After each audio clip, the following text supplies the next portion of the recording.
Quiet, please.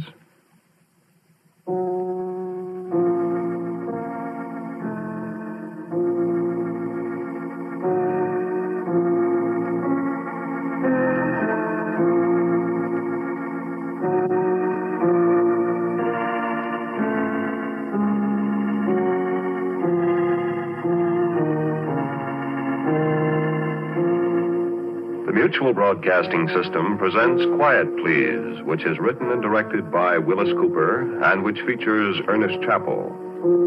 Quiet Please for tonight is called The Thing on the Fourble Board.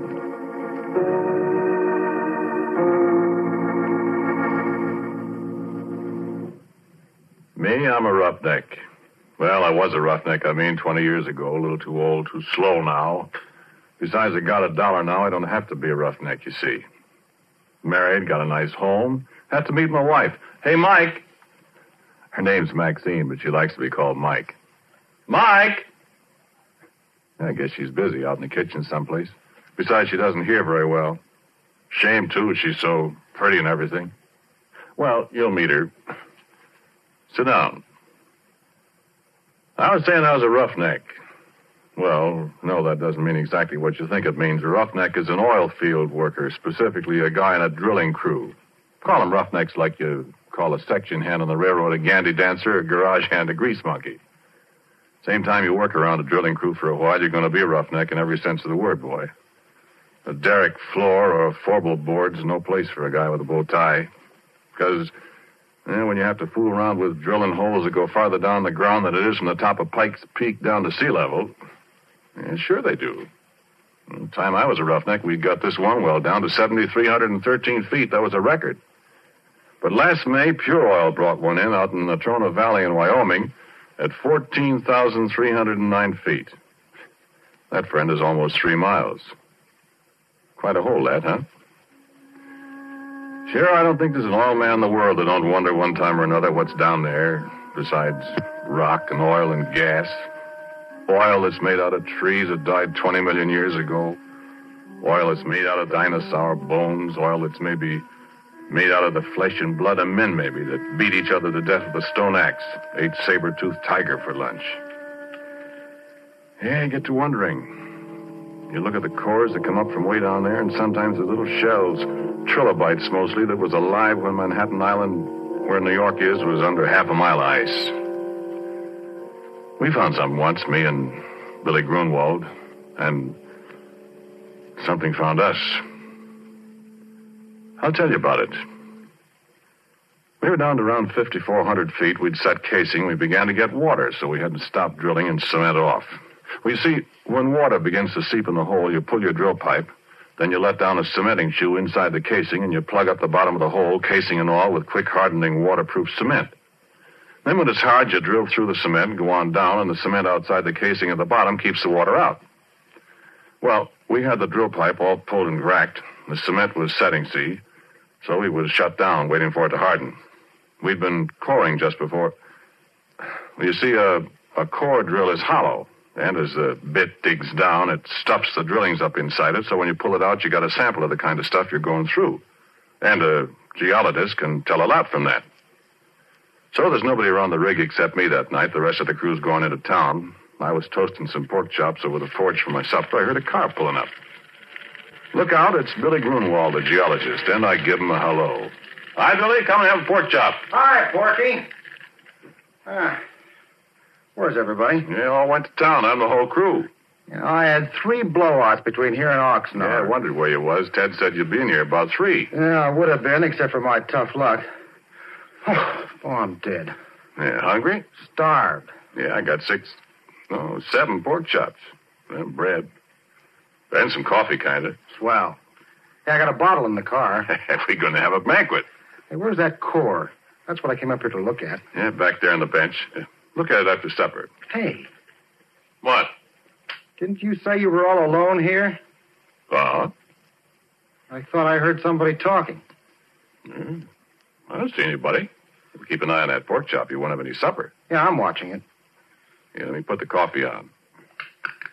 Like so. When'd you finish cementing? This morning. Last tower only made about 10 feet of holes, so Ted shut down before we get flooded out of house and home. Funny about that water. How? Oughtn't to be any at that level, according to my figuring. Well, there is. Is it salt? Sure, right out of the bottom of the ocean. That's funny. Well, maybe I'll be able to tell something from the core. Yeah, I hope so. Well, last core I looked at, I'd have sworn we were getting into shale. Ain't seen none yet from the cuttings. That's funny. Here, your pork chop's done. Yeah, take some bread. Yeah, thanks. Oh, man. Good, huh? Yeah, put on another. I had 2 already before you come. Yeah, much obliged. Yeah, you never can tell what's down there. You get it all mapped and plotted out, all the straighter.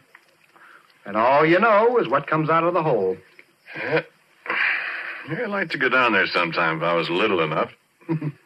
Never get you down a hole. Yeah, you'd fit. You're skinny. I'll stay up here and look at the cores, Bud. Where is that one? Behind you. Over there. Oh. Well, I'll have a look at it. Well, why don't you wait till you finish your supper? I'm just going to look at it. Put on another pork chop for me. Okay. Well, I wish those screech owls would keep... What's the matter? Hey, wait a minute, Porky. Well, why do you... Listen.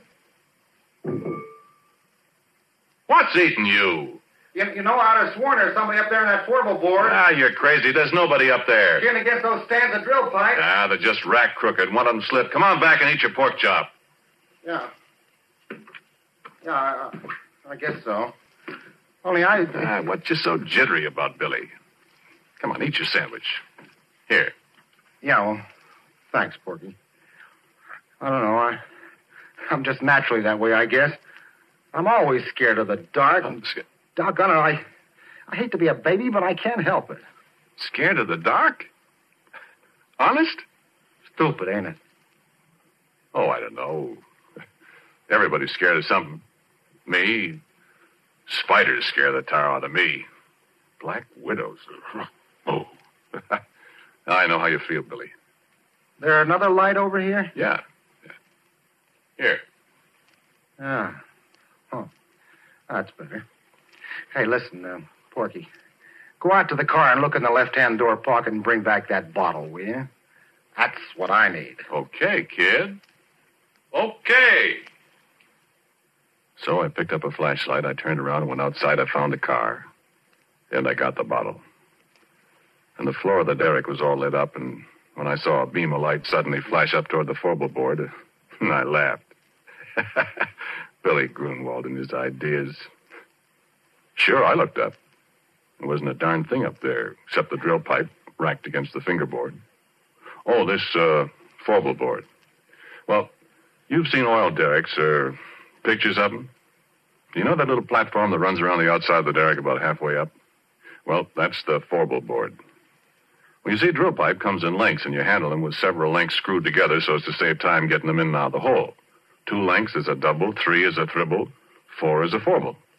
When you pull the pipe, you heist it up inside the derrick with a traveling block, which moves up and down from the crown block at the top of the derrick. And then when a Fourble of pipe is pulled out, it's held in the rotary table. You break the joint with tongs, like a great big Stilton wrench, you see. Snub a cable that's fastened to the handle over the cathead on the drawworks, and that breaks the joint. Then you hold the tongs on the pipe, give the rotary table a few turns to unscrew it. You heist away with the traveling block and swing it over against the fingerboard, lean it against the derrick. The guy up on the Fourble Board takes off the traveling block. You do it all over again till you got all the pipe out, you see? Well, there wasn't anybody up on the Fourble Board except a screech owl, and it flew away. So Billy turned his light off, and I come on inside. And just as I come up the steps, he let out a yell. Yay! What's the matter? What's the matter, Billy? Hey, come here. Look here. Well, what's it? Look, Porky. Where did you find that? Now, listen, Porky, I give you my word. That was embedded in the core. Why, it couldn't be. I tell you it was. Look where I dug it out. Hey, you know what? That rock there comes from a mile underground. And it's been a mile underground for 1,000,000 years. Man, look at this. And I did look. And what he was holding was a gold ring. And it was all carved and filigreed just like jewelry. And there wasn't any kidding about it. It was real.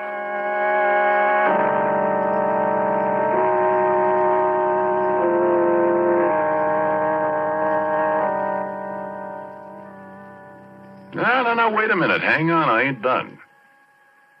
I poked at the coral rock that looked like a kind of petrified salami or something. And then it was my turn to pretty near jump out of my pants. Because right alongside the place where Billy dug out the ring, there was a mud-covered, but very unmistakable finger.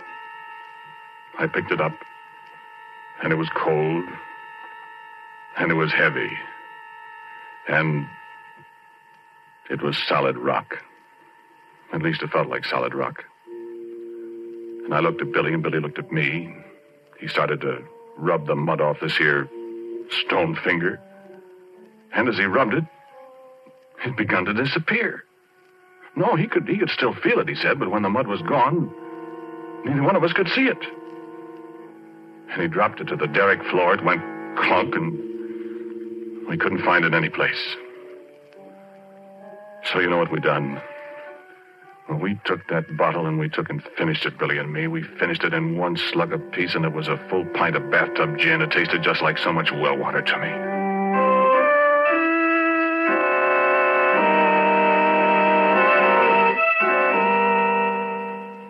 And then we sat down on the derrick floor and we looked at each other. We didn't say a word. My eyes got heavier and heavier. The last thing I remember was I heard some kind of noise that seemed to be coming up from down the Fourble Board 80 feet above us. I shut my eyes a minute. I guess I went to sleep.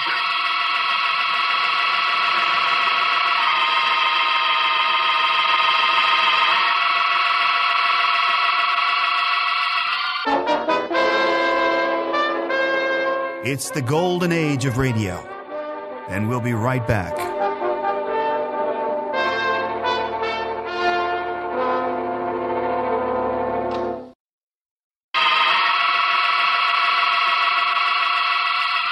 And I had awful dreams.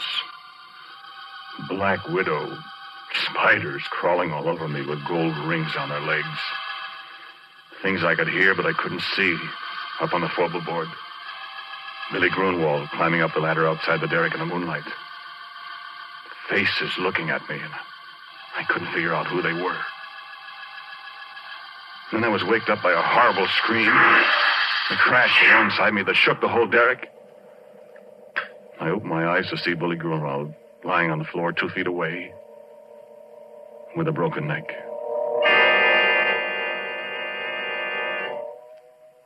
With a broken neck and his left hand, well, he put the gold ring on the little finger of his left hand, and the way his arms were spread out, his left little finger and the ring were gone. Well, friend, I got out of there. I run down to where Billy had left his car, and I got in. I stepped on the starter, and I couldn't get it to go, and then I remembered after I pretty near run down the battery that Billy had taken the key. I wasn't going up there and go through a dead man's clothes to get it. So I sat there in the car and shivered all by myself till daylight.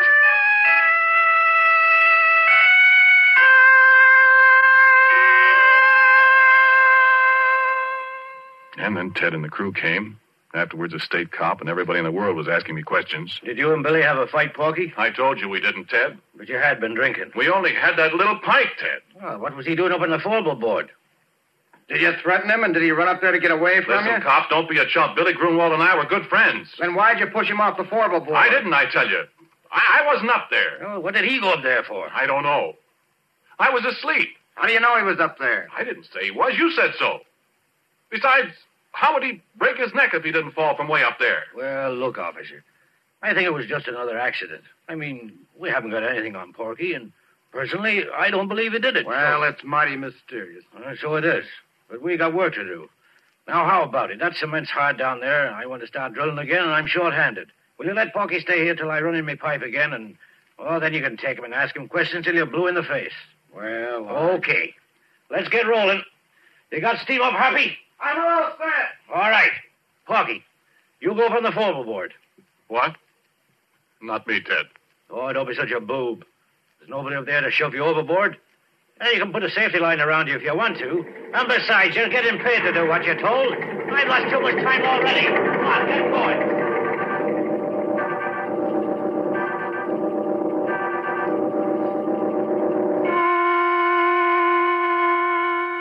So, okay, I go up on the Fourble Board. And you can bet I took a good gander around before I did anything else. No, I couldn't see a thing. So I signaled to the driller to let down the traveling block, and he did. Came sailing down from up above.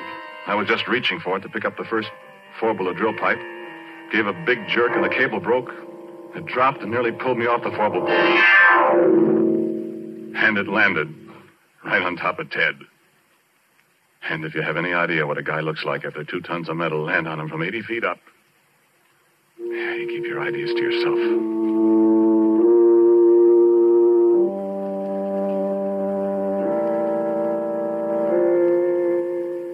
Well, that was enough. 2 accidents in a row. The whole crew quit. They wasn't going to wait for a third. And it was Ted's money that was paying off. There wasn't any more, and as far as I know, the abandoned derrick is still there. And that was 20 years ago. Oh, I forgot to tell you something. That traveling block was right in front of my face when it broke loose. It was hanging by steel cable, 3/4-inch steel cable. And I saw that cable break right before my eyes. Looked just like a piece of string when you snap it between your fingers. I could almost see the fingers. You know what? There was something up there on the Fourble Board with me.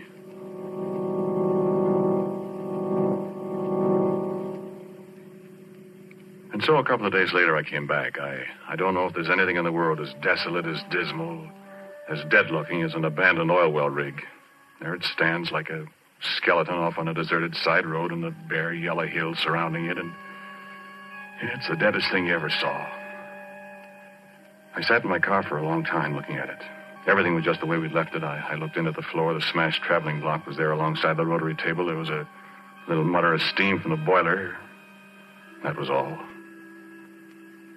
Then I heard a tinkle of something as it hit the ground alongside me. I looked around. There wasn't a soul in sight. But at my feet was the gold ring that Billy Grunwald and I had found in the core of rock that came from a mile underground and from 1,000,000 years ago in time.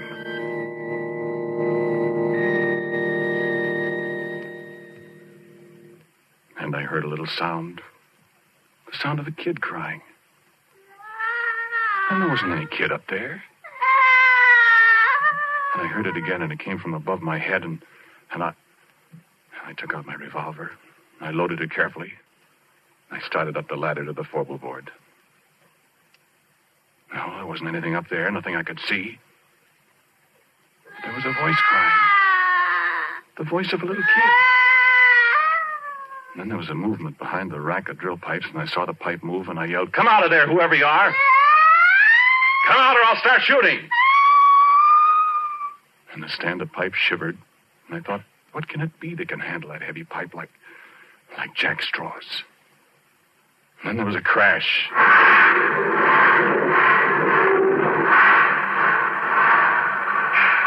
The whole stand-up pipe fell over, and I just got out of the way in time. And I was alone on the Fourble Board with the thing. But I couldn't see it.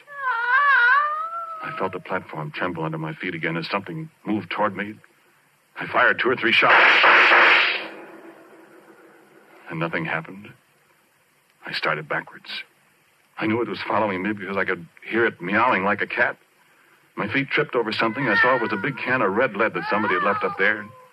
Without thinking, I picked it up and I threw it at the sound, and it splashed. And there it was. And I wish the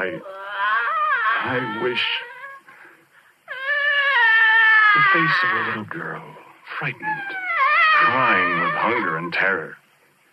Hands like a human being, and a finger missing from the left hand. And the body. Well, I'll tell you about that. I told you how I'm scared of spiders. But I knew where it came from. It had come from the bowels of the earth, come riding up on the drill pipe as we yanked it out of the well. Come to an alien world, and was lost. It stood there dripping with red paint, blood red from head to foot like some horrible dream. And it put its hand on my arm. Its hand was stone. Living, moving stone. And it looked into my eyes and mewed like a lost kitten.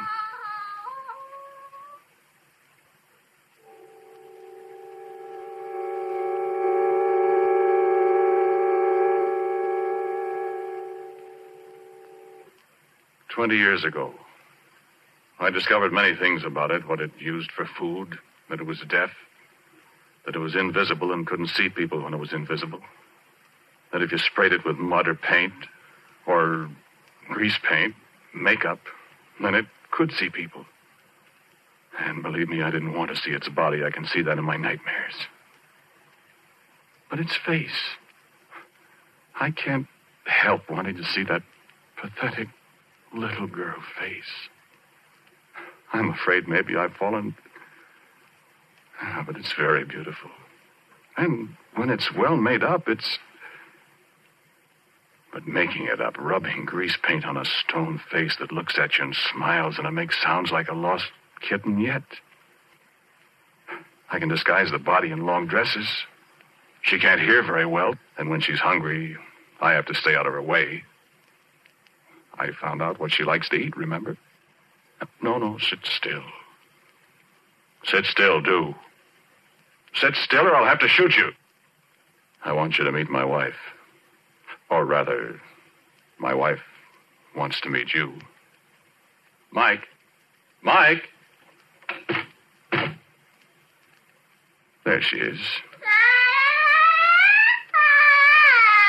Come on in, dear.